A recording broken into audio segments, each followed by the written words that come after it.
नमस्कार, closing call में आपका स्वागत है। आपके साथ मैं हूं अभिषेक और मेरे साथ मेरे सहयोगी डिम्पी कालरा और मुंबई स्टूडियो से हमारे सहयोगी अजय शर्मा भी साथ में जुड़ गए हैं। बाजार ने कल की सभी आशंकाओं को आज दूर किया है और इंडेक्स को अगर आप देखेंगे तो आपको सचमुच वो अंदाजा लग भी जाएगा। 20,100 के आसपास से निफ्टी तकरीबन 100 अंकों के आसपास की बढ़त है। निफ्टी बैंक की बात करें तो करीब करीब 400 अंकों के आसपास का उछाल है। एडवांस डिक्लाइन पूरी तरह से बुल्स के पक्ष में है। आप देखेंगे अगर निफ्टी पर तो 815 शेयर लाल निशान में हो तो उसका मुकाबले करीब 1400 शेयर हरे निशान में इस वक्त ट्रेड कर रहे हैं, यानी कि हर दो गिरने वाले शेयर के मुकाबले 3 बढ़ने वाले शेयर बाजार में इस वक्त हैं। और आज हम देख रहे हैं कि सीमेंट शेयरों में आज एक्शन है। ग्रासिम अल्ट्राटेक के शेयर चल रहे हैं। बैंकिंग में भी हमने देखा कि एसबीआई में आज जोश लौटा है। 1.5% ऊपर एसबीआई का शेयर ट्रेड कर रहा है। इसके अलावा माइनिंग वाले शेयरों में कोल इंडिया खबरों के दम पे ये शेयर चल रहा है। 3.5% के आसपास की तेजी इसमें दिख रही है। और गिरने वाले शेयरों में एलएनटी सबसे ज्यादा करीब 2% की बात करें तो इसमें आज हम प्रेशर देख रहे हैं। लेकिन चुनिंदा रेलवे स्टॉक्स की बात कर लें, शिपिंग वाले शेयरों की बात करें जिसमें हमने कल भारी भरकम गिरावट देखी थी, आज वहां पर थोड़ा सा प्रेशर बना हुआ है, लेकिन उतनी बड़ी गिरावट नहीं जितनी कल के सत्र में हमने देखी है। कुछ स्टॉक्स रिकवर करने की कोशिश भी कर रहे हैं। सवाल यह है, थोड़ा आगे बढ़ते हैं। इस बीच में एक अहम खबर नीचे आ रही है कि भारत में कारों के जो 6 एयरबैग अनिवार्य हैं वो अब नहीं हैं। आप राणे मद्रास को लगा के रखिए सामने, मारुति से ज़्यादा फर्क नहीं पड़ेगा। मारुति तो पूरी गाड़ी बेचता है, जो बेचता है एयरबैग वो राणे मद्रास है और इसके अंदर 820 से शेयर टूट के सीधा 768 हो गया है। अजय के पास भी चलते हैं और इस खबर के बारे में एक बार उनसे जिक्र भी करते हैं, क्योंकि बैक टू बैक 2 दिन हो गए जब ऑटोस को लेकर ऐसी खबरें आ रही है मार्केट के अंदर।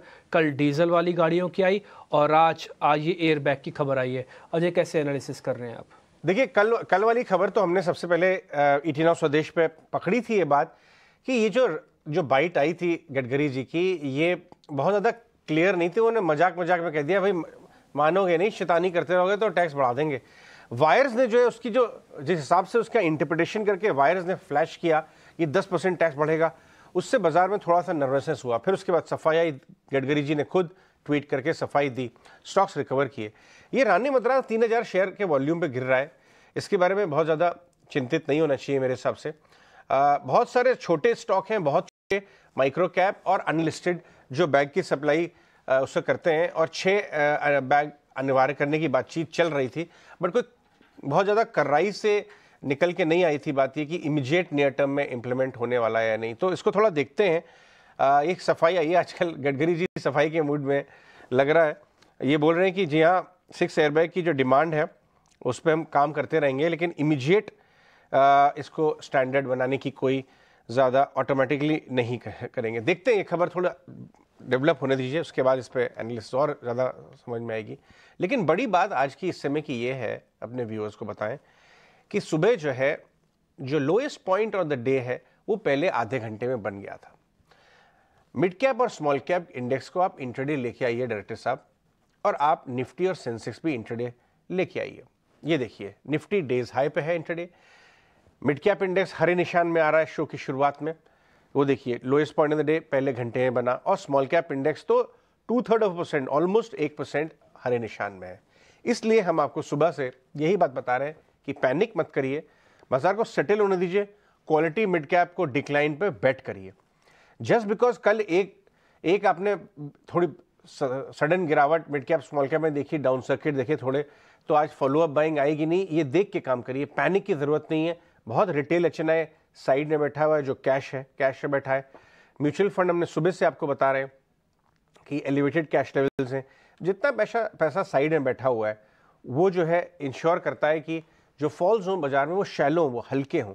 इनफैक्ट हमने आपको सुबह ही बताया था कि 20 डीएमए 50 डीएमए सब सपोर्ट लेवल्स हैं, और निफ्टी गिरा नहीं था। निफ्टी और बैंक निफ्टी में इतनी भीषण गिरावट नहीं थी, वो फ्लैट बंद हुए थे। Mid cap small cap centric गिरावट थी, जो आधे घंटे के अंदर पहले बॉटम बन गया और वहाँ से रिबाउंड आया। लेकिन आगे चढ़ते हैं, हमारे साथ हमारे पैनलिस्ट जुड़ रहे हैं, उनके साथ ट्रेडिंग आइडियाज़, उनके साथ ढेर सारे बातें करेंगे बाजार की और आपको समझाएंगे। और कुछ बयान इनके आते जा रहे हैं, और अब देखिए राणे मद्रास अब 6% ऊपर चला गया, पहले नीचे गिरा उसके बाद रिबाउंड किया, तो इस पर तुरंत ट्रेड मत करें, पूरी बात को निकल आने दें बाहर, उसके बाद ट्रेड करें। हमारे साथ लक्ष्मी श्री इन्वेस्टमेंट सिक्योरिटीज़ के अंशुल जैन हैं, और हमारे साथ रत्नेश गोयल भी जुड़ रहे हैं साथ में, और विजय चोपड़ा फंडामेंटल। विजय, कल का जो पैनिक था लास्ट आवर और ट्रेड, वो आज रिफ्लेक्ट नहीं कर रहा है। ये सिर्फ 2 घंटे 1.5 घंटे का पैनिक कल का हुआ और आज से चीजें सामान्य होती हुई, ये तो बहुत मैच्योर रिएक्शन है व्यूअर्स का। आप कैसे देखेंगे? मुझे लगता है कि डेफिनेटली अगर मार्केट ने इस तरीके से बिहेव किया है तो ये मैच्योर रिएक्शन है। This are very right words. Market में डेप्थ है, मार्केट में जेन्युइन बायर्स हैं। कल एक खबर थी, ये बात पुष्टि अभी तक नहीं हो पाई है कि सोसाइटी जनरल का कुछ माल बिका था मिड कैप स्मॉल कैप में 3-1 हजार करोड़ का। ये काफी मीडिया में थी। I am not sure, may be वहां से कुछ ट्रिगर हुआ हो, क्योंकि मार्केट जब ऑल टाइम हाई पे होते हैं तो इस तरीके की चीजें कई बार देखने को मिलती हैं। बट मेरे जो मैं आज पढ़ पा रहा हूँ मार्केट को, वो ये है कि जो भी फंडामेंटली स्ट्रांग कंपनीज हैं, जिनके कैश फ्लोज अच्छे हैं, अर्निंग्स अच्छी हैं, फंडामेंटल्स अच्छे हैं, प्रोडक्ट पाइपलाइन अच्छी है, डिस्ट्रीब्यूशन चैनल्स अच्छे हैं, पूरे अगर टोटलिटेरियन अगर हम उसको तरीके से देखें तो उन कंपनीज में दोबारा से एक तेजी देखने को मिल रही है। जो कल जो जो डैमेज हुआ था वो काफी हद तक कई कंपनीज में रिकवर भी हो चुका है। तो ये मार्केट की मैच्योरिटी बताता है निश्चित रूप से। और मुझे लगता है कि ये अच्छा है। ओवरऑल मार्केट में डेप्थ दिखाई दे रही है। इसका मतलब कल कभी कभार फ्लूक ट्रेड की वजह से दिक्कतें हो जाती हैं, मगर अगर मार्केट यहाँ से और ऊपर जाते हैं और कंपनीज में तेजी मिलती है तो आई थिंक ये एक बहुत अच्छी बात है। This is very good positive sign. आपके टॉप चुनिंदा शेयर कौन से फंडामेंटली जो बाजार गिरावट पे आप लेने के रेडार में आ जाएंगे आपके? देखिए, मुझे इस समय पर सेलेक्ट बैंकिंग अच्छी लग रही है। मेरे को एसबीआई बहुत अच्छा लग रहा है। और मुझे इस समय पर आईटी कंपनीज अच्छी लग रही हैं, खास करके इन्फोसिस की अगर आप बात करें तो इन्फोसिस मेरा टॉप पिक रहेगा आईटी में। बैंकिंग में मैंने जैसे एसबीआई बताया, वो मुझे बहुत अच्छा लग रहा है। इसके अलावा मुझे लगता है कि जो कंपनीज हैं जो कि कमोडिटी साइड पे हैं और खासकर फूड कमोडिटी साइड पे हैं, तो वहां पर आप निवेश कर सकते हैं। और जो जो कंपनीज इस समय पर मेटल्स की कंपनीज में अच्छी अच्छी गिरावट देखने को मिली थी, तो मेटल्स में भी जो अच्छी कंपनीज हैं जैसे टाटा स्टील है, उसमें खरीदारी करी जा सकती है, जो मेरा टॉपिक है इस समय पर। और आई थिंक कि अभी जो पॉकेट्स ऑफ एक्सेलेंस हैं वो ठीक चलेंगे। सेलेक्ट केमिकल कंपनीज, जो जो स्पेशलिटी केमिकल कंपनीज है, वहां पर भी मुझे लगता है कि तेजी बनेगी। और जो जो डैमेज हुआ था कल, वो हम देख रहे हैं। जैसे एक एफसीएल करके कंपनी है, तो उसमें भी एक हम तेजी देख रहे हैं। दीपक नाइट्राइट आप शो कर रहे हैं। तो जो भी कंपनीज में कल गिरावट आई थी तो उसको रिकूप पैक कर रहे हैं। तो स्पेशलिटी केमिकल भी एक सेक्टर है जो मेरी नजर।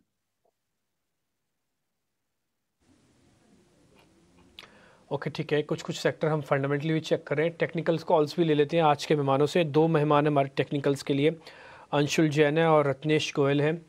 अंशुल, पहले आपसे शुरू करें। आपके ट्रेडिंग कॉल्स क्या हैं पहले वो बताइए, फिर हम क्वेश्चंस का सिलसिला शुरू करेंगे। पहले अपनी ट्रेडिंग कॉल्स बताइए। जी, good afternoon Dimpy. Trading calls में आज हम 2 बाई कॉल इनिशिएट करेंगे। एक पहला है एसबीआई का, 596 में बाई रहेगा, 590 का स्टॉप लॉस और 605 का टारगेट। दूसरा एक बड़ा ब्रेकआउट आया है भारतीय एयरटेल में, 907 पे बाई रहेगा, 900 का स्टॉप लॉस और 920 का टारगेट रहेगा। दोनों बाई कॉल देने की वजह यह है कि बैंक निफ्टी में 75 मिनट चार्ट पे कप कैंडल पैटर्न का ब्रेकआउट आया है 45,800 पे। और जिस हिसाब से पुट राइटिंग है, ये सपोर्ट कर रहा है मार्केट के बुलिश व्यू को। और निफ्टी पे भी एक ब्रेकआउट बना है। कल पहले 75 मिनट में जो सेल ऑफ आया था, उसी के अंदर हम पूरी इनसाइड बार्स बना रहे हैं, बट इवेंचुअली हम ऊपर में ब्रेकआउट देते हुए दिखेंगे, प्रोबेबली आज शाम को या कल सुबह गैप अप ओपनिंग में। तो मार्केट यहाँ से तेज लग रहा है, इसलिए हम बाई साइड में ज्यादा फेवरेबल पोजिशन बनाएंगे। ठीक है, आपने रीजनिंग बताई। आप ये कह रहे हैं कि मार्केट अभी आपको तेज़ लगता है। आप ये भी कह रहे हैं कि हो सकता है 20,200 तक भी चले जाएं और उसके ऊपर भी। आपने 2 शेयर्स भी बता दिए, भारतीय एयरटेल, ये दोनों इंडाइसिस के ही शेयर हैं, निफ्टी टॉप 50 के ही शेयर्स हैं। एसबीआई और भारतीय एयरटेल लेवल्स आप नोट कर लीजिएगा। रत्नेश जी नमस्ते, आपकी ट्रेडिंग कॉल्स क्या, आप भी ज़रा बता दीजिए। गुड आफ्टरनून एवरीवन, सभी दर्शकों को नमस्कार। दोनों बाय साइड से रहेंगे मेरे भी ट्रेडिंग कॉल। तो पहला जीएमडीसी रहेगा। जीएमडीसी में काफी अच्छा वापस से बाउंस बैक और काफी अच्छे सपोर्ट लेवल से घुमा है। तो मुझे ऐसा लगता है कि 275 के स्टॉप लॉस से 295 का टारगेट हमको देखने को मिल सकता है। दूसरा रहेगा टाटा कंज्यूमर। टाटा कंज्यूमर में काफी अच्छा एक कंसोलिडेशन के बाद में वापस से एक काफी बड़ा ब्रेकआउट देने की तैयारी में है। तो ट्रेडिंग कॉल के लिहाज से तो अभी छोटा टारगेट दे रहा हूँ। बाकी यूं हमको थोड़ा शॉर्ट टर्म के हिसाब से बड़े टारगेट भी हमको टाटा कंज्यूमर में देखने को मिल सकते हैं। तो ट्रेडिंग के लिहाज से टारगेट रहेगा 910 रुपए का और स्टॉप लॉस रहेगा 870 रुपए का। तो ये दो शेयर रत्नेश जी की तरफ से टाटा कंज्यूमर रडार पर है, 2.25% की तेजी ऑलरेडी इस शेयर में आज हम देख रहे हैं। और जो दूसरा शेयर जो है वो है जीएमडीसी का, इसमें लक्ष्य होगा 295 रुपए का। रत्नेश जी आप जरा ना एक बार आईबी हाउसिंग को जरा देखिए, हालांकि ये शेयर चला हुआ था लेकिन पिछले 4 सत्र से दबाव था और कल का जो प्रेशर था ना वो आज बाजार ने पूरी की पूरी तरह से रिकवर कर दिया। 11% अभी ऊपर ये शेयर है और पिछले दिनों बहुत अच्छी पॉजिटिव खबरें भी आई थी आईबी हाउसिंग को लेकर कि उन्होंने अपना कुछ ईसीबी वाला जो कर्ज था उसको चुकाया है। फंडामेंटली तो चीज़ें ठीक हैं, टेक्निकल जरा सेटअप इसके चेक कीजिए और बताइए कि शेयर ये कहाँ तक आपको जाता हुआ दिख रहा है। इंडियाबुल हाउसिंग का चार्ट देखें तो काफी अच्छा सपोर्ट तो इसने लिया है 170 रुपए का आसपास के। कल के सत्र में जो गिरावट आई थी वहां से वापस हमको एक रिबाउंड तेजी देखने को मिली। हालांकि इसने अभी प्रीवियस तेजी में बिल्कुल भी कहीं पे भी पार्टिसिपेट नहीं करा है। तो हालांकि चार्ट पे अभी भी कंटिन्यू है तो लोअर लो फॉर्मेशन पे, पर एक टेक्निकल बाउंस के लिए जरूर इसमें प्ले करा जा सकता है, जो कि 210 रुपए तक के लिए लेके आएगा इसको। तो स्टॉप लॉस 170 रुपए का ही रहेगा और टारगेट जो टेक्निकल बाउंस के लिए रहेंगे वो 210 रुपए तक रहेंगे। ठीक है, 210 रुपए का टेक्निकल बाउंस इसमें आ सकता है।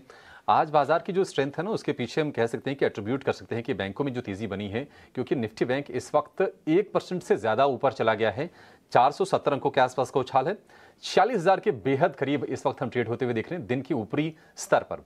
और आज सरकारी बैंकों में और अगर हम निजी बैंकों में अगर तुलना करें तो सरकारी बैंकों का पलड़ा थोड़ा सा तेजी के लिहाज से भारी लग रहा है, क्योंकि आप देखिए वायदा में कई ऐसे शेयर्स हैं जहां पर आपको 4% 5% के मूव दिखेंगे। पीएनबी इस वक्त 8% ऊपर है। इसके अलावा आप देखिए बीओबी का शेयर करीब करीब 4% ऊपर शेयर ट्रेड कर रहा है। प्राइवेट बैंकों में बात करें तो आरबीएल में भी 4% के आसपास की तेजी और कोटक बैंक, इंडसइंड बैंक जैसे शेयर भी चल रहे हैं। एसबीआई में 1.25% के आसपास के मूव्स हम देख रहे हैं, तो बढ़िया एक तेजी बन रही है। अंशुल, कहीं आपको ट्रेड के मौके दिख रहे हैं बैंकों में? हालांकि तेजी ठीक ठाक हो गई है अब। देखिए बैंकों में भी तेजी बची हुई है। जैसा मैंने कहा कि 75 मिनट चार्ट बैंक निफ्टी पे कप कैंडल का ब्रेकआउट है, तो इसको ऊपर ले जाने में सबसे बड़ा हाथ आईसीआईसीआई बैंक का रहेगा। कल भी पूरा प्रेशर झेला है, आज भी पूरा कंट्रीब्यूट कर रहा है। इसमें 2 दिन की एक अच्छी रेंज बनी हुई है। 995 ऊपर में ब्रेकआउट अगर निकलता है तो इमीडिएटली बाई करना चाहिए। 1008 का एक शॉर्ट टर्म टारगेट रहेगा 2 से 3 दिन का। लेकिन अगर इसको रखते हैं तो स्ट्रक्चरल बुल रन में वीकली चार्ट पे 2 इनसाइड बार का ब्रेकआउट है, तो लगभग 1040 1050 का इसमें टारगेट बन रहा है एक 2 से 3 हफ्ते का। लेकिन इमीडिएट अगर ट्रेड करना है 2 से 3 दिन का तो 1008 का टारगेट रहेगा। उससे 3 दिन में 990 वाला शेयर 1008 का टारगेट इसके लिए ठीक ठाक मतलब कह सकते हैं। लेकिन जरा ऑप्शंस में कहां पर आपके लिए मौके बन रहे हैं ये भी समझ लेते हैं और लेकर आएंगे अब ऑप्शंस के चैंपियन।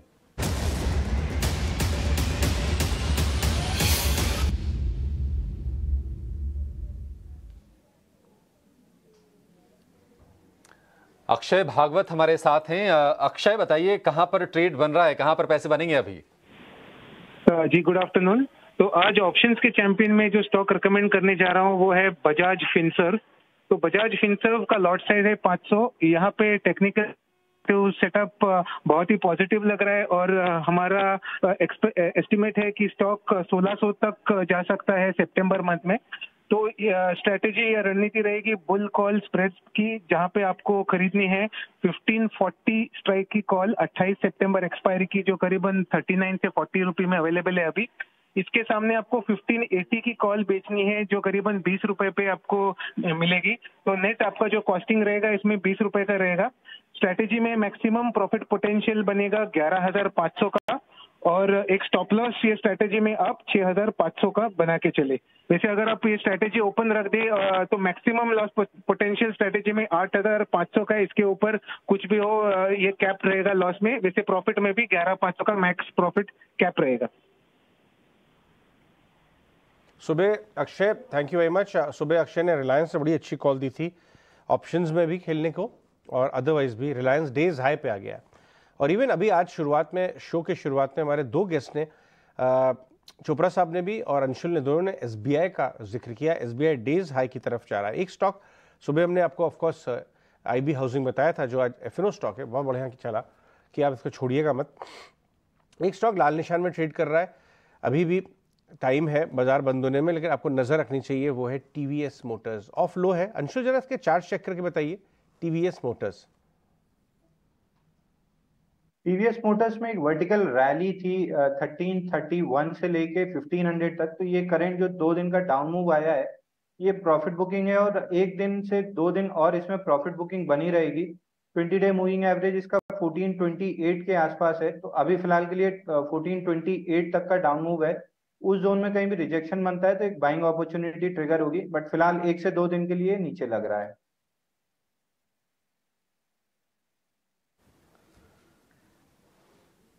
ठीक है, टीवीएस मोटर को लेकर ये व्यू। लेकिन आज हम देख रहे हैं कि इंश्योरेंस वाली कंपनियों पर थोड़ा थोड़ा ना दबाव है।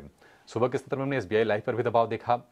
एचडीएफसी लाइफ इस वक्त करीब 2% की कमजोरी के साथ ये ट्रेड कर रहा है और एसबीआई लाइफ हालांकि रिकवर करके अब हरे निशान में आने की कोशिश कर रहा है। रत्नेश जी, इंश्योरेंस वाले स्पेस में कहीं मौके कुछ बन रहे हैं? एसबीआई लाइफ खरीद लें क्या? बल्कि बिल्कुल, दोनों स्टॉक जो आपने जिक्र करे, एसबीआई लाइफ और एचडीएफसी लाइफ, काफी अच्छा इनमें मोमेंटम बना हुआ था। हालांकि बाजार में थोड़ी सी मध्यगांठ इनमें गिरे, पर मेरे हिसाब से दोनों स्टॉक में अच्छे एक सपोर्ट लेवल पे आ गया। अगर पहले एचडीएफसी लाइफ का जिक्र करूं मैं, तो 635 रुपए काफी एक अच्छा सपोर्ट लेवल है। जैसे रिस्क रिवॉर्ड रेशियो काफी अच्छा फेवरेबल बन सकता है, तो एक 635 रुपए के स्टॉप लॉस से एचडीएफसी लाइफ जरूर लेना चाहिए। जो ऊपर में टारगेट बनेंगे इसके 660 तक के बनेंगे। दूसरा जो रहेगा, आपने जो एसबीआई लाइफ का पूछा, तो एसबीआई लाइफ भी काफी अच्छा एक इसमें कंसोलिडेशन हो रहा है और मेरे हिसाब से ये बहुत आउट परफॉर्म कर रहा है पूरे सेक्टर को। ये जल्दी अपने ऑल टाइम हाई को निकालेगा। तो एसबीआई लाइफ में रिस्क रिवॉर्ड अच्छा बैठ रहा है। यहाँ पे 1300 रुपए का स्टॉप लॉस लेना चाहिए। ऊपर में जो टारगेट बन जाएगा पहला, वो 1360 रुपए तक का बन जाएगा। 160 तक के टारगेट एसबीआई लाइफ में बन सकते हैं। लेकिन बाजार में कल जो इंडेक्स के लेवल पर जो स्ट्रेंथ थी उसके पीछे बड़ा हाथ था फार्मा स्टॉक्स का। फार्मा शेयर आज भी चल रहे हैं और फार्मा को लेकर एक बहुत ही अच्छी रिपोर्ट भी आई है। किस कंपनी ने बेहतर प्रदर्शन किया है, किसने निराश किया है? अगर हम सेगमेंट वाइज अगर देखेंगे कि कहां कहां से रेवेन्यू ड्राइव हो रहे हैं फार्मा कंपनियों के, ये बताने के लिए हमारे सहयोगी सृष्टि शर्मा जुड़ गई हैं, जो कि फार्मा स्पेस को अच्छे से कवर भी करती हैं, ट्रैक करती हैं। सृष्टि, बताइए। जी हाँ, फार्मा सेक्टर फोकस में है क्योंकि आईपीएम डेटा जो कि आपको बताता है कि भारतीय बाजारों में किस तरीके की इंडस्ट्री ग्रोथ देखने को मिली है, उसके आंकड़े सामने आए हैं, जहां पे अगस्त महीने में इंडियन फार्मा इंडस्ट्री ने करीब 5.8% की ग्रोथ दर्ज की है। पिछले 3 महीने से देखें तो मिड सिंगल डिजिट यानी कि 5 से 7% की ग्रोथ ही इंडस्ट्री वाइड देखने को मिल रही है, जो कि ठीक बताई जाएगी क्योंकि इस बार अगर हम ग्रोथ को देखें तो प्राइस लेड ग्रोथ जो है वो ज़्यादा देखने को मिली है और कुछ की सेगमेंट्स हैं जिन्होंने बेहतरीन प्रदर्शन किया है। खास तौर से cardiac, gastro as well as gynae, ये 3 सेगमेंट्स में 7 से 9% की ग्रोथ देखने को मिली है। वहीं इस बार जो रेस्पिरेटरी और एंटी इन्फेक्टिव्स की जो ग्रोथ है वो इतनी अच्छी नहीं रही है और इसी के लिए आप पूरी इंडस्ट्री की जो ग्रोथ है वो कुछ बहुत तोड़फोड़ नंबर्स वहां पे नहीं आते हुए दिखे हैं। पर हाँ, कुछ कंपनीज हैं जिन्होंने उम्मीद से बेहतर प्रदर्शन किया है और इंडस्ट्री से भी बेहतर प्रदर्शन किया है और उसमें टॉप कर रहा है अजंता फार्मा, जिसने इस बार अगस्त महीने में करीब 11.5% की ग्रोथ दर्ज की है। और खास तौर से जो इनके की सेगमेंट्स हैं, जैसे कि आप बोले ऑप्थल थेरेपी जो कि 29% इनकी पूरी सेल्स में हिस्सा रखती है, पेन थेरेपी 8% सेल्स में हिस्सा रखती है और साथ ही डर्मा जो कि 20% इनकी ओवरऑल आय में से डर्मा सेगमेंट से आता है। इन सभी में अगर हम ग्रोथ देखें तो डबल डिजिट देखने को मिली है और ऑप्थल थेरेपी जो कि सबसे ज़्यादा कंट्रीब्यूशन उसका वहाँ से आता है 27% की ग्रोथ दर्ज की है। इसी के चलते स्टॉक में भी एक अच्छा जंप हम आज देख रहे हैं और इंटेस फार्मा ने भी अच्छा प्रदर्शन किया है। पर कुछ डिक्लाइनर्स की बात करें, जो कंपनी जिन्होंने अच्छा प्रदर्शन नहीं किया है, वहाँ पे गैलेक्सो और पीएनजी हेल्थ का नाम सामने आ रहा है। पर ओवरऑल इंडस्ट्री वाइड ग्रोथ ठीक बताई जाएगी, पर हाँ, अजंता फार्मा की तरफ से बेहतरीन नंबर्स और प्रदर्शन देखने को मिला है। शुक्रिया फार्मा पे बढ़िया रिपोर्ट बताने के लिए सृष्टि। लेकिन अजंता फार्मा, इंटास ने आउट परफॉर्म किया ज़रूर है, लेकिन आज हम देख रहे हैं कि जी लीटर वाले जो फार्मा स्टॉक्स हैं उनका बोलबाला है। ग्लेनमार्क में अच्छी तेज़ी है। ग्रेन्यूल्स में हम देख रहे हैं कि बहुत शानदार करीब 5% के आसपास की तेज़ी इस शेयर में भी दिख रही है और अच्छी चीज़ इसमें ये भी है कि ओपन इंटरेस्ट का जो बिल्डअप है बहुत अच्छा है वो। रत्नेश जी, जरा चेक करेंगे ग्रेन्यूल्स अभी और चलेगा या फिर थोड़ी सी तेज़ी अब ज़्यादा हो गई है, अब हाथ नहीं लगाना चाहिए इसको? ग्रेन्यूल्स का ओवरऑल चार्ट में हालांकि अभी किसी तरह का ब्रेकआउट नहीं, पर आज के सत्र में वॉल्यूम जरूर हमको देखने को मिल रहा है इसमें, और अपने 200 मूविंग एवरेज नीचे नहीं जा रहा है। तो जिन्होंने आज के सत्र के लिए लिया है तो जरूर इनको यहाँ पे मुनाफा बांध लेना चाहिए, क्योंकि 330-335 रुपए के आसपास में काफी इसको मेजर सप्लाई आएगा। तो मुझे नहीं लगता इतनी जल्दी इसके ऊपर से निकल पाएगा। तो इसलिए जिन्होंने आज के सत्र में लिया तो उनको तो जरूर मुनाफा बांधने की सलाह मेरी। लेता हूँ, उसके बाद लेंगे एक दो शेयर जरा पर पता कर लेते हैं, उसके बाद कोल इंडिया की जानकारी भी आपके सामने हम रखेंगे। आज सुबह ही ग्रेन्यूल्स हमने आपको नोटिस करवाया था कि कोई आदमी इसको खरीद रहा है और अच्छे से खरीद रहा है, और एक बार आप इसका काम कर सकते हैं, ग्रेन्यूल्स की फ्यूचर वाली प्लेट दिखा सकते हैं। आपको मौका लगे ना तो उसमें ओपन इंटरेस्ट ज़रूर चेक करना और अपने वित्तीय सलाहकारों से भी पूछना कि ऐसा क्यों हो रहा है, क्या इस शेयर को हमको नोटिस करना चाहिए आगे चल के। ध्यान रखिएगा, ग्रेन्यूल्स इंडिया के अंदर अच्छी बाइंग हुई है, किसी ने आज खरीदा है इसको। एक और शेयर भी है जो कल टूट रहा था लेकिन आज वापस से बाय लिस्ट की रडार पर आ गया, वो है GAIL gas authority of India limited. Vijay ji, एक बार आपकी रिकमेंडेशन।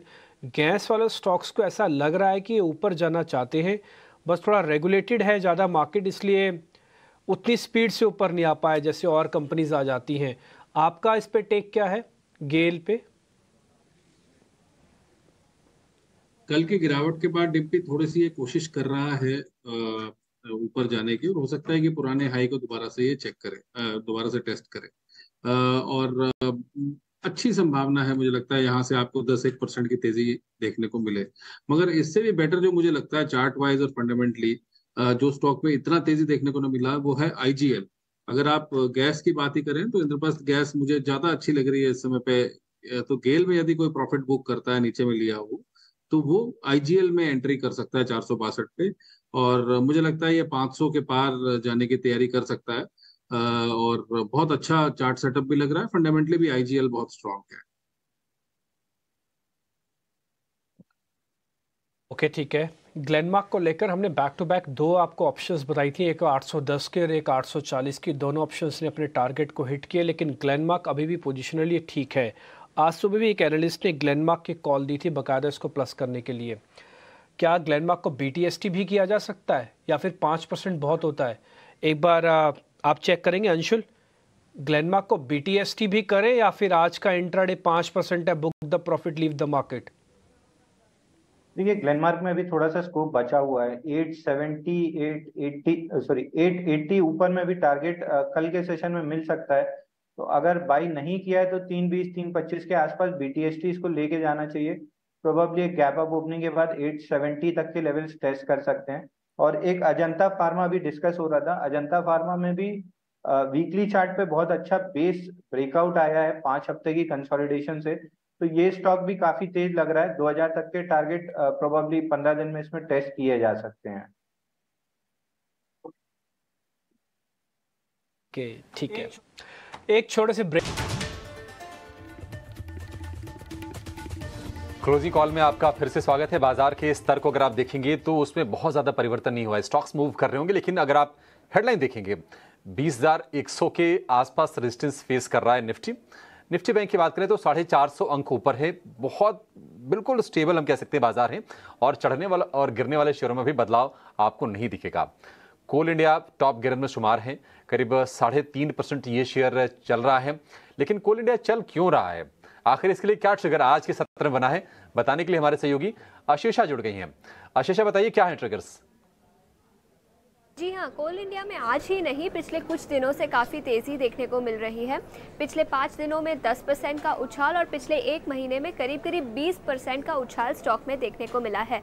सबसे पहली वजह पावर डिमांड बढ़ती हुई नज़र आ रही है, जिसके चलते कोल एक मैन्युफैक्चरिंग रॉ मटेरियल है पावर के लिए, जिसके चलते कोल ई ऑक्शन प्रीमियम्स बढ़ते हुए नज़र आ रहे हैं, और उसी के चलते कोल इंडिया के स्टॉक में भी अपमूव देखने को मिला है। इसके अलावा कंपनी ने 24,000 का नया इन्वेस्टमेंट किया है।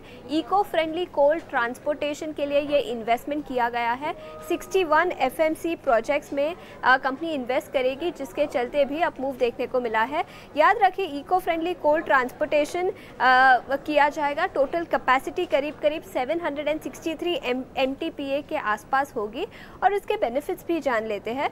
कोल ट्रांसपोर्टेशन, जो इको फ्रेंडली कोल ट्रांसपोर्टेशन ये इन्वेस्टमेंट के द्वारा किया जाएगा, वो पाइप कन्वेयर से किया जाएगा। जाएगा। तो एनवायरनमेंट फ्रेंडली होगा, कार्बन एमिशंस कम होंगे, पोल्यूशन कम होगा। तो eco friendly methods company develop कर रही है, जो एक पॉजिटिव है। रोड ट्रांसपोर्टेशन पर जो डिपेंडेंस है कोल ट्रांसपोर्टेशन के लिए, वो भी कम होता हुआ नजर आएगा। तो ये 24,000 करोड़ का इन्वेस्टमेंट कंपनी ने किया है और पावर डिमांड भी बढ़ रही है। तो कई सारे पॉजिटिव्स हैं जिसके चलते स्टॉक में अपमूव देखने को मिल रहा है। ठीक है, शुक्रिया शीशा। तो एक बड़ा कैपेक्स और लगातार हम देख रहे हैं कि पावर के डिमांड के चलते कोल इंडिया में लगातार आग लगी हुई है और अब ये शेयर 280 रुपए की पार निकलता हुआ दिख रहा है। चोपड़ा साहब, कोल इंडिया 280 काफी समय के बाद हम ये भाव देख रहे होंगे, आपको क्या लगता है कि इस भाव पर भी कोल इंडिया में मौके हैं और क्या ये शेयर अभी और चलेगा यहां से? देखिए, कंपनी बहुत अच्छी है और मेरा ये मानना है कि डिविडेंड यील्ड के लिए लोग इसमें बहुत निवेश करते हैं। मगर अगर आप मुझसे पूछें कि अभी भी इसमें मौका है और ऊपर जाएगा, फिलहाल तो लगता है कि करेक्शन होनी चाहिए, क्योंकि ऑलरेडी अगर आप देखें तो मोटा मोटी 225 के स्तर से 285 के स्तर तक लगभग भागा है। 60 रुपए की तेजी करी है इसने वन साइडेड। कल का थोड़ा फॉल था, तो ओवरबॉट जोन में है। अगर मैं इसकी सीसीआई चेक करूं या थोड़ा आरएसआई देखूं या बॉलिंगर देखूं तो मेरे को ओवरबॉट जोन में लग रहा है। अगर ये आपको किसी करेक्शन में 230-40 के बीच में मिलता है तो बहुत ही गोल्डन बाय है। एक चीज मैं बोलना चाहूंगा कि जो कोयले के ऑक्शंस हुए थे लेटली कोल इंडिया के, तो जो प्रीमियम्स थे वो बहुत ज्यादा बढ़ गए थे। तो इस दौरान नो डाउट जो बिजली की खपत है वो तो एक कारण है ही। दूसरा, इंटरनेशनल कोल में भी एकदम से तेजी आई, और इंटरनेशनल कोल में तेजी आने की वजह से, क्योंकि हम लोग बहुत सारा कोल इंपोर्ट करते हैं यूएस से, साउथ अफ्रीका से, इंडोनेशिया से, ऑस्ट्रेलिया से, तो इन चारों कंट्रीज और कॉन्टिनेंट से जहां से ये कोयला आ रहा था वहां पे भी एकदम से तेजी देखने को मिली। क्रूड के बढ़ने की वजह से जो लॉजिस्टिक्स कॉस्ट है वो बढ़ी, तो डोमेस्टिक कोल की डिमांड सडनली बढ़ी है। तो जो जो तेजी आई है, अभी जो प्रीमियम्स बढ़ गए हैं ऑक्शन में, उसकी वजह से निश्चित रूप से कोल इंडिया को फायदा पहुंचा है। और उन्हीं माइंस में जहां पे 3-4 महीने पहले बहुत सस्ता कोयला मिल रहा था, वहां पर 1400-1500 रुपए टन की बात हो रही थी, वहां सडनली आपको 3000 3,500 टन तक की बात हो रही है। तो नो डाउट कोयले में तेजी आई है, इसकी वजह से कोल इंडिया का रेट भी बढ़ा है। मगर अभी फ्रेश एंट्री बिल्कुल नहीं बनती। अगर आप अलाउ करें तो मैं 2-3 स्टॉक्स बोलना चाहूंगा जहां पर मुझे लगता है अभी अच्छा तेजी बन सकती है।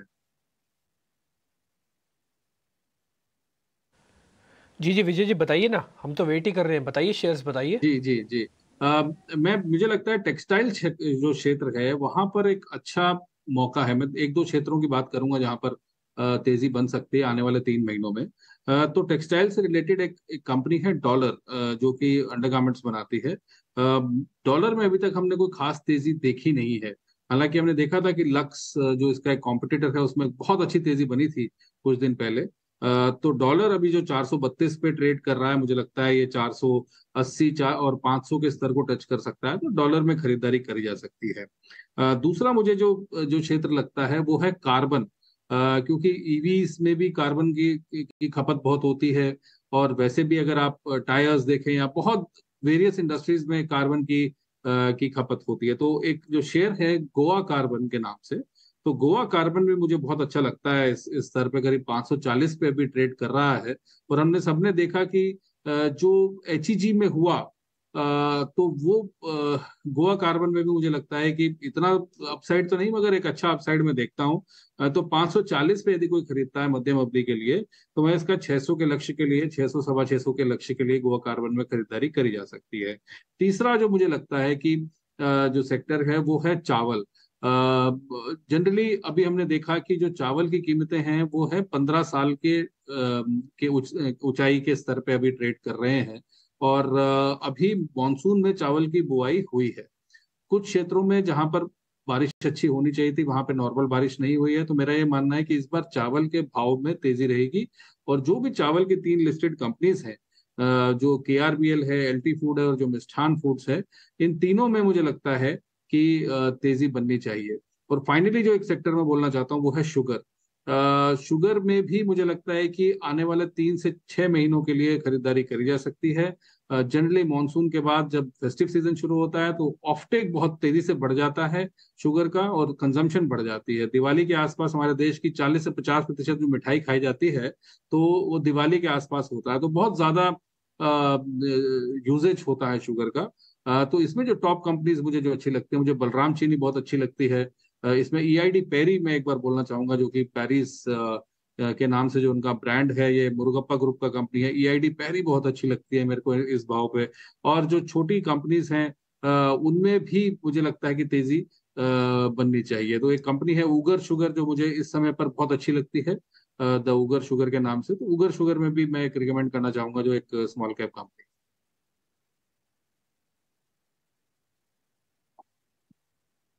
ओके, ठीक है। काफ़ी सारे शेयर्स और काफ़ी सारे सेक्टर्स आपने बताया विजय जी, और उम्मीद करते हैं कि इसमें से जो कमोडिटीज़ वाला हिस्सा है वो आप काफ़ी बारीकी से नज़र डालेंगे, उस पर ध्यान भी देंगे और इस पर हम चर्चा ज़रूर करेंगे।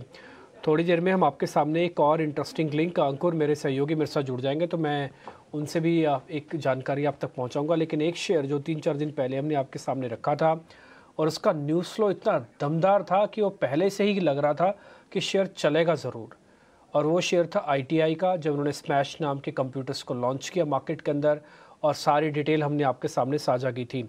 आज भी टॉप 500 में सबसे ज़्यादा बढ़ने वाला शेयर ITI है। 20% के सर्किट पे फिर से लॉक हो गया। हमने जो शेयर रखा था उस समय था 149 के अराउंड रेट, और आज 200 रुपये का भाव है। मार्केट टूटा चढ़ा, मिड कैप में त्राहिमाम हुआ, वापस ठीक हुआ, जो हुआ सो हुआ, लेकिन ITI चला। रत्नेश जी, बस आपका काम ये चेक करना बाकी रह गया है कि अभी ये और चलेगा कि नहीं चलेगा। मेरे को लग रहा है हमसे तो नहीं खरीदा जाएगा।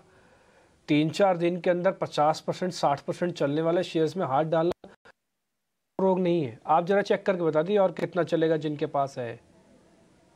डेफिनेटली डिम्पी जी, जिनके पास में उनको तो डेफिनेटली होल्ड करना चाहिए। अभी आप देखेंगे कि इस तरह के बाजार के मिड कैप में थोड़ा सा ब्लडबाथ जो हुआ था उसके बाद में भी काफी अच्छी इसमें रिकवरी वापस से आई है। तो इस तरह के आउटपरफॉर्म स्टॉक को तो नहीं बेचना चाहिए। अगर जिनके पास में है उनके लिए मैं स्टॉप लॉस लगाने की सलाह दूंगा। यहाँ से एक स्टॉप लॉस लगा के रखे रहे 185 का।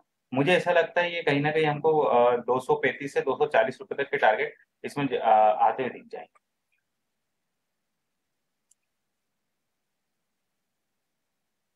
स्टॉक्स हमारी जो रिसर्च के रडार पर भी होते हैं और कुछ डीलर्स के रडार पर भी होते हैं। उस डीलर के रडार पे जो शेयर्स होते हैं उसको ढूंढ ढूंढ के लेके आते हैं और शरद आपको बताते हैं खबर गर्म वाले सेगमेंट के अंदर।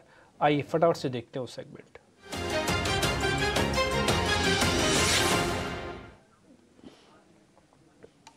शरद बताइए क्या चर्चा हो रही है।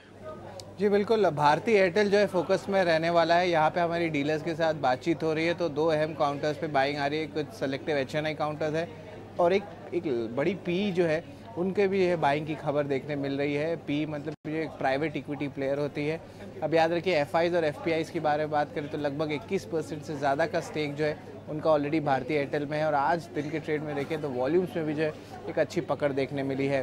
बड़े FPIs की बात करें तो 2 अहम इन्वेस्टर्स सामने आते हैं, एक है यूरो पैसिफिक ग्रोथ फंड और दूसरा है गवर्नमेंट ऑफ सिंगापुर। इसके अलावा जो अहम ट्रिगर्स के बारे में बताने से पहले ये बता दूं कि हाल ही में जो है जो मिनिमम रिचार्ज होती है भारतीय एयरटेल ने बढ़ाया था, लेकिन उसका एक इम्पैक्ट ये भी था कि जो एग्जिस्टिंग सब्सक्राइबर्स है उन्होंने एग्जिट नहीं लिया, मतलब वो कंटिन्यू करके रखे हैं अपना सब्सक्रिप्शन भारतीय एयरटेल के साथ। इसके अलावा ARPU में कॉन्स्टेंट ग्रोथ देखने मिल रही है और एक सस्टेन्ड जो है एडिशन जो है सब्सक्राइबर बेस में देखने मिल रही है। ऑफकोर्स वोडाफोन आइडिया का वहाँ पे जो है रिड्यूस हो रहा है थोड़ा सा सब्सक्राइबर्स, एक्सपेंशन भी हो रही है होम ब्रॉडबैंड सेगमेंट में। जो ARP होती है जो बाजार का इंपॉर्टेंट ट्रिगर होता है देखने के लिए टेलीकॉम स्टॉक्स के लिए, वहाँ पे लॉन्ग टर्म जो टारगेट रखा है कंपनी ने वो रखा है 300 रुपये का।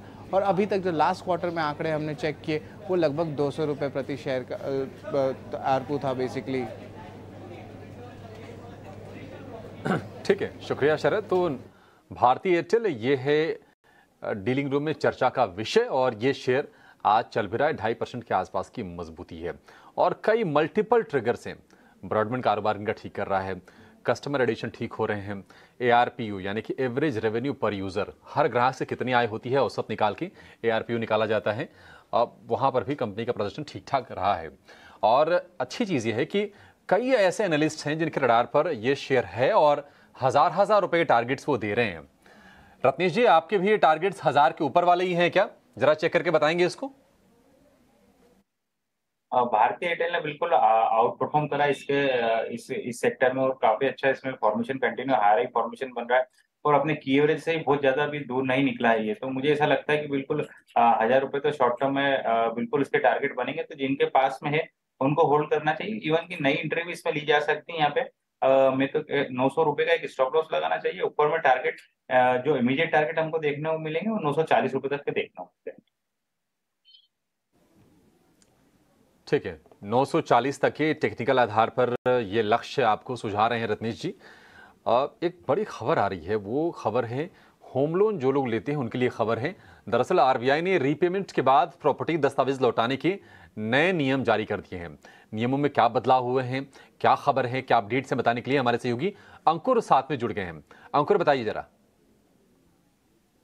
जी हाँ, बिल्कुल होम लोन को जो लेने वाले हैं उनके लिए एक अच्छी खबर है, क्योंकि यहाँ पे आरबीआई ने नियमों को कड़ा कर दिया है। आरबीआई ने साफ साफ बोला है कि प्रॉपर्टी के दस्तावेज जो होम लोन लेते टाइम बैंक अपने पास रख लेता है, एक बार जब रीपेमेंट हो जाता है, पूरा लोन चुका दिया है, तो आपको वो समय सीमा के अंदर वापस करने होंगे।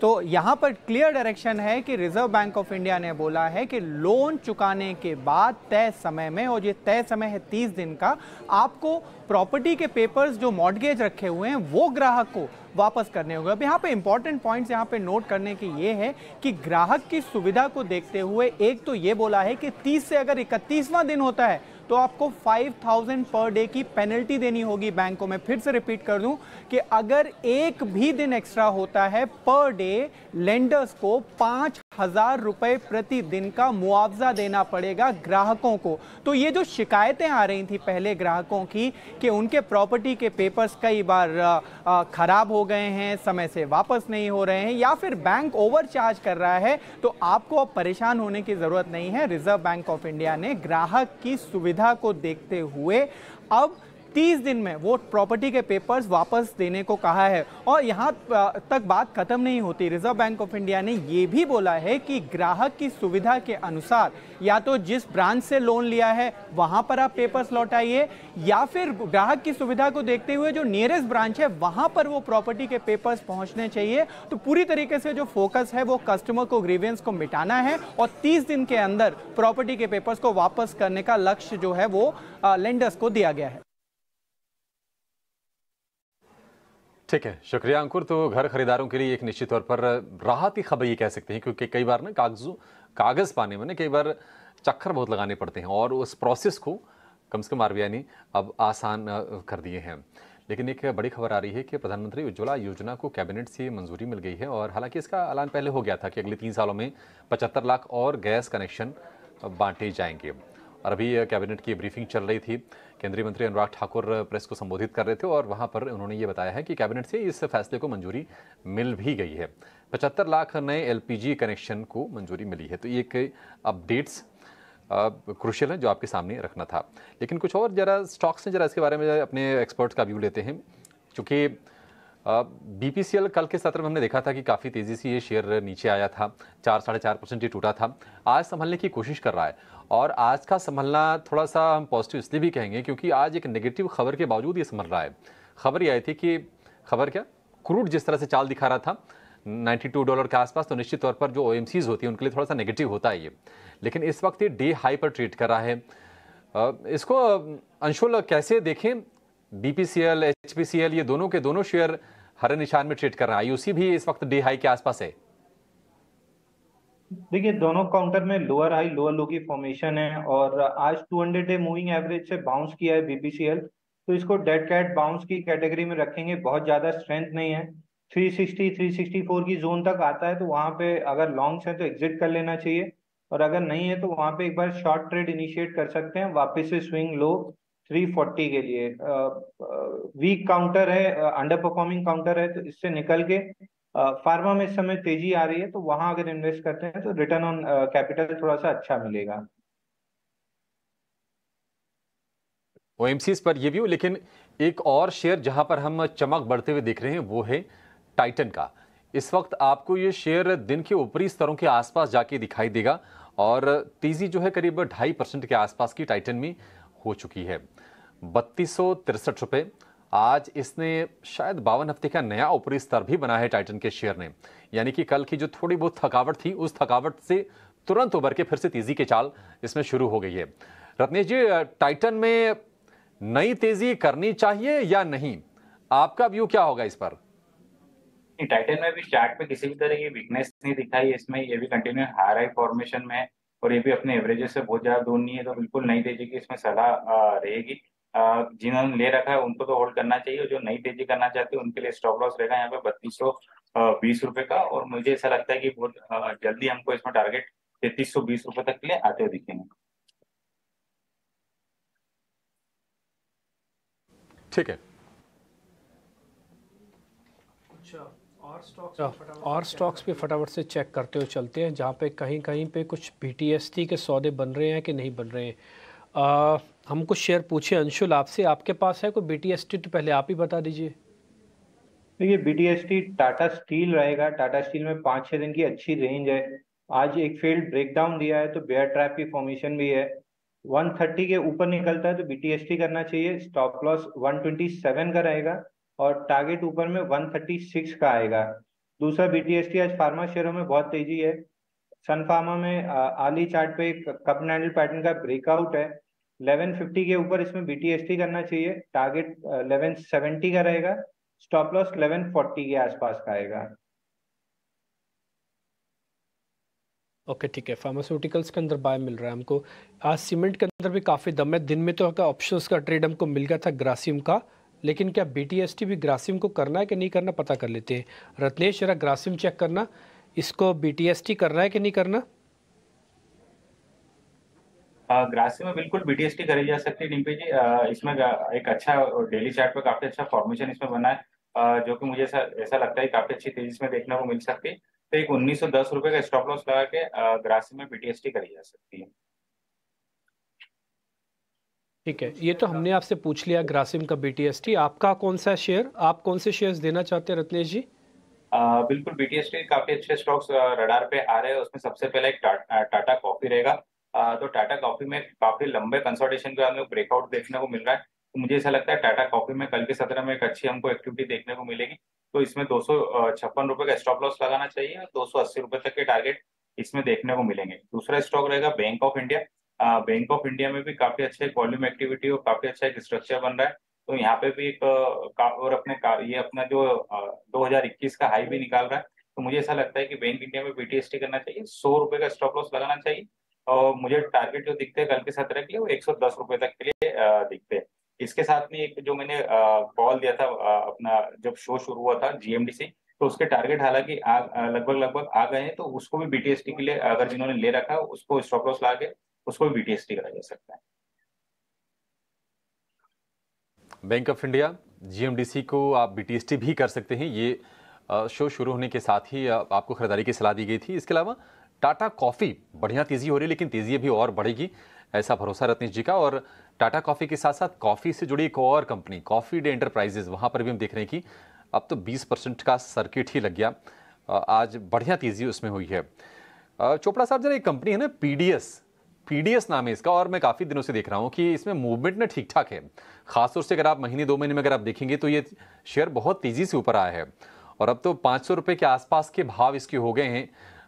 इसको जरा चेक करेंगे, कंपनी का जरा कारोबार बताइए। हमने सुना कि ये फैशन सेगमेंट से जुड़ी हुई कंपनी है और हम देख रहे हैं कि टेक्सटाइल वाले शेयरों में, फैशन रिटेल वाली कंपनियों में इस वक्त ठीक ठाक मूव्स बन रहे हैं। पीडीएस के बारे में आपका क्या व्यू होगा?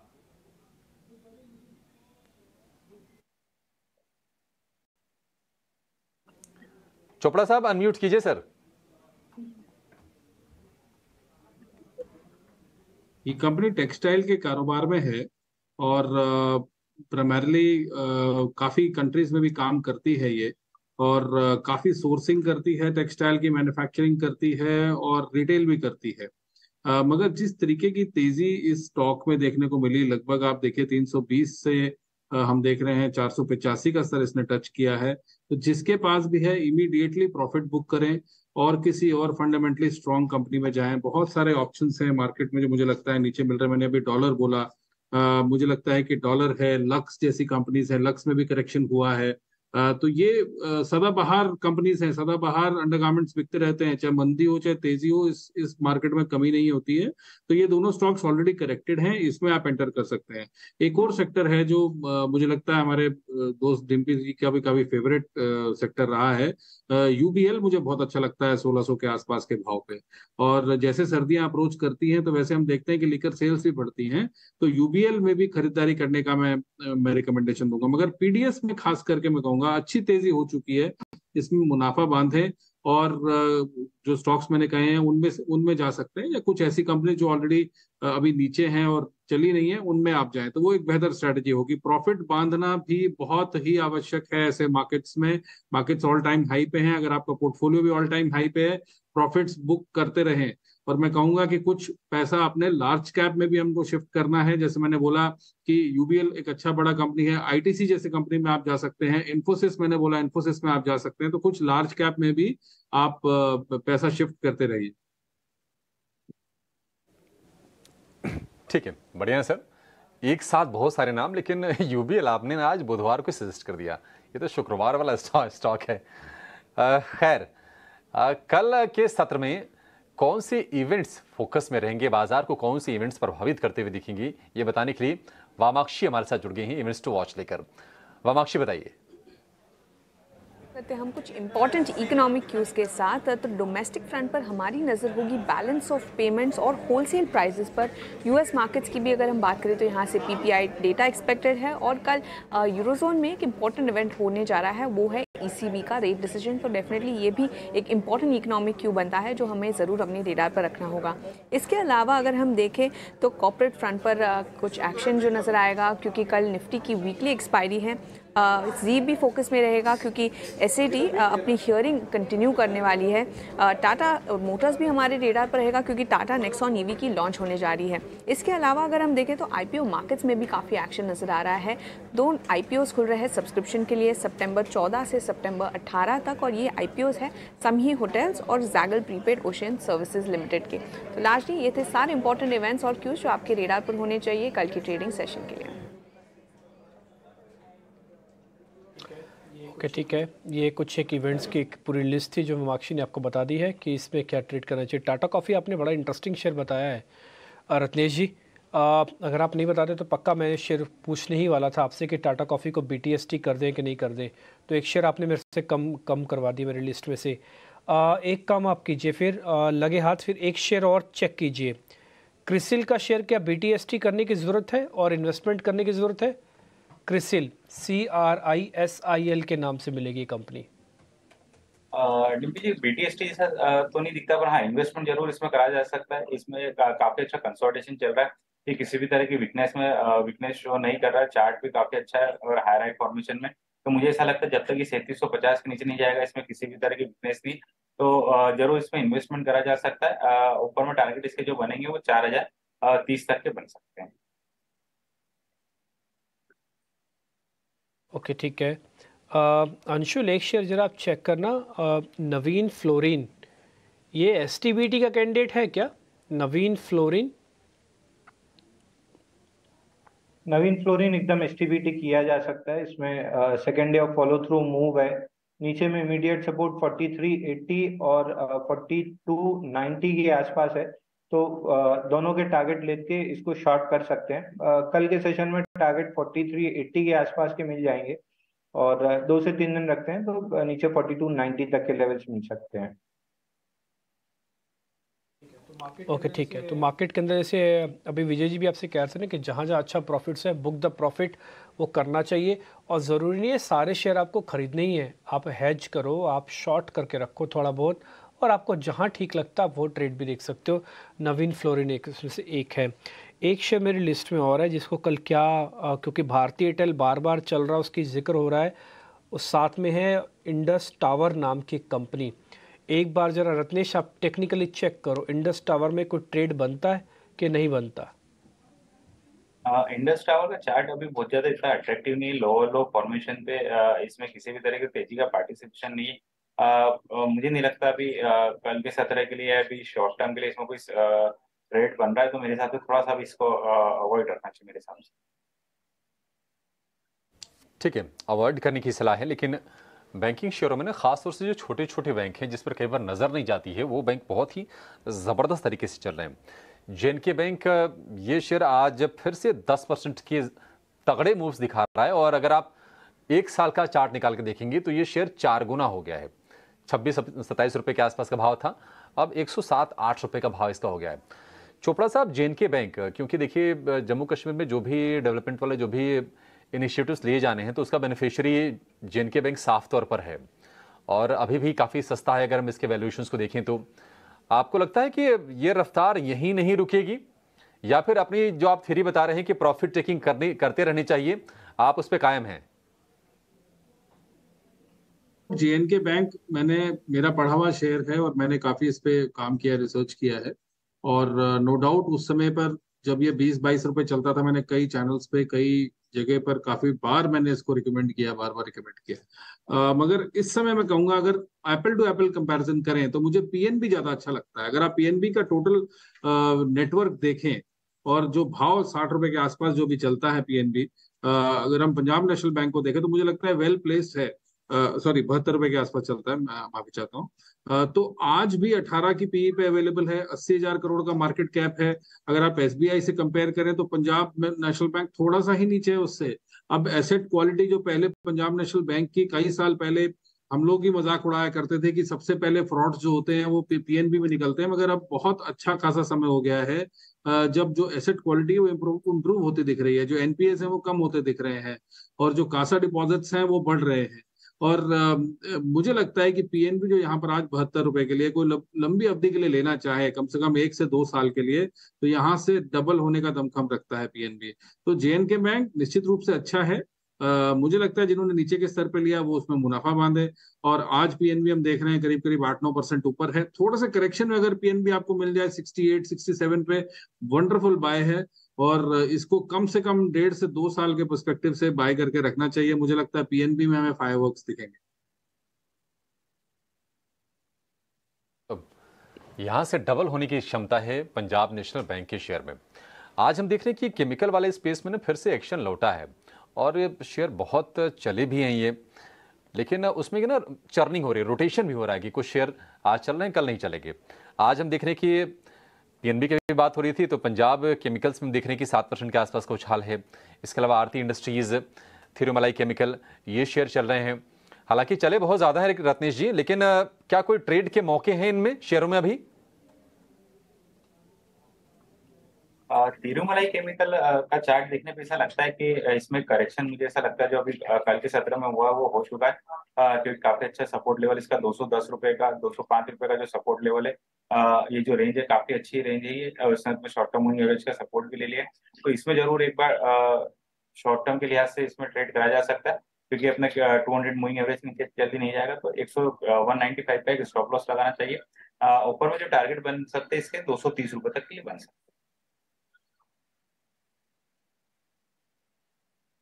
ठीक है, थिरुमलाई केमिकल को खरीदने की सलाह है।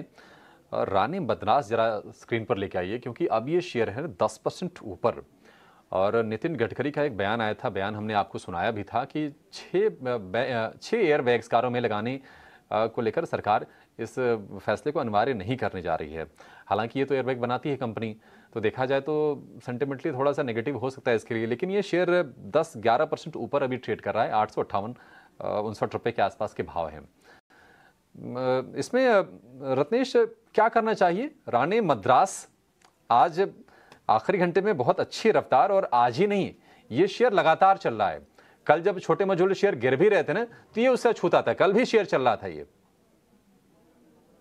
नहीं, आरएमएल का चार्ट देखेंगे तो काफी इंटरेस्टिंग चार्ट बना हुआ है। इसमें राउंडिंग बॉटम फॉर्मेशन का एक अच्छा पैटर्न फॉर्मेशन बना है। आज के सत्र में काफी अच्छी वॉल्यूम एक्टिविटी भी इसमें दिखी है। आपने अच्छा स्टॉक पकड़ा है। मुझे ऐसा लगता है कि जरूर इसमें तेजी में बिल्कुल बने रहना चाहिए। इसके मिड टर्म से थोड़ा सा ज्यादा समय अगर कोई देना चाहेगा तो इसके ऑल टाइम हाई को भी निकाल सकता है, 1000 रुपए तक के टारगेट। तो बिल्कुल इसमें बने रहना चाहिए, और स्टॉप लॉस इसमें 800 रुपए का लगा ले। मुझे ऐसा लगता है कि रिस्क रिवॉर्ड रेशो फेवर में बिल्कुल इसमें बने रहना चाहिए।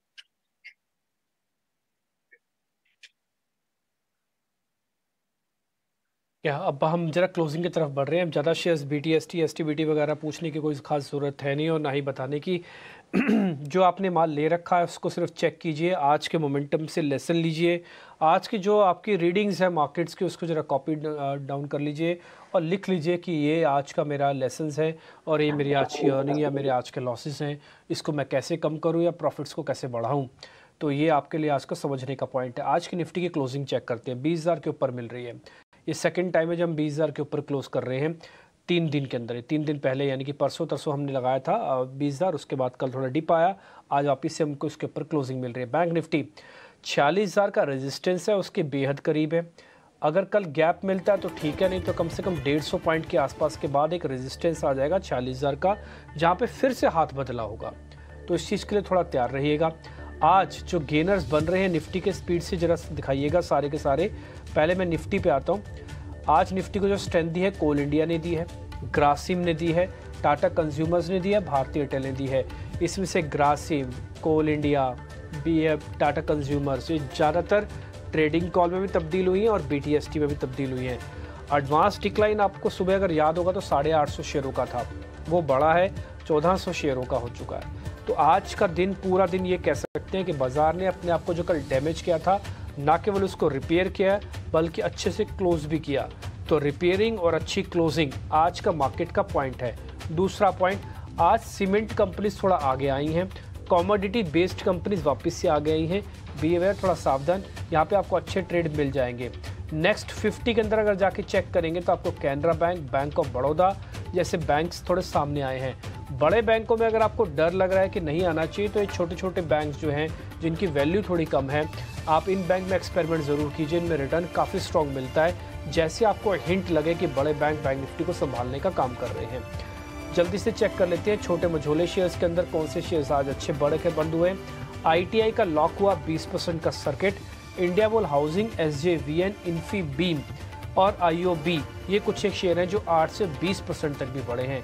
तो इनमें आज अच्छी खासी क्लोजिंग हमको फिर से बनते हुए दिखी है। कल का दिन फिर से चेक करेंगे। आज बैंक निफ्टी की वीकली एक्सपायरी भी थी, कल निफ्टी की एक्सपायरी होगी वीकली बेसिस पर और उसके बाद फिर वीकेंड का दिन आ जाएगा। तो अगले 3-4 दिन वॉलेटिलिटी बनी रहेगी क्योंकि इंडिया विक्स भी ठीक ठाक है, इसमें कुछ खास बड़ा डेंट आया नहीं है।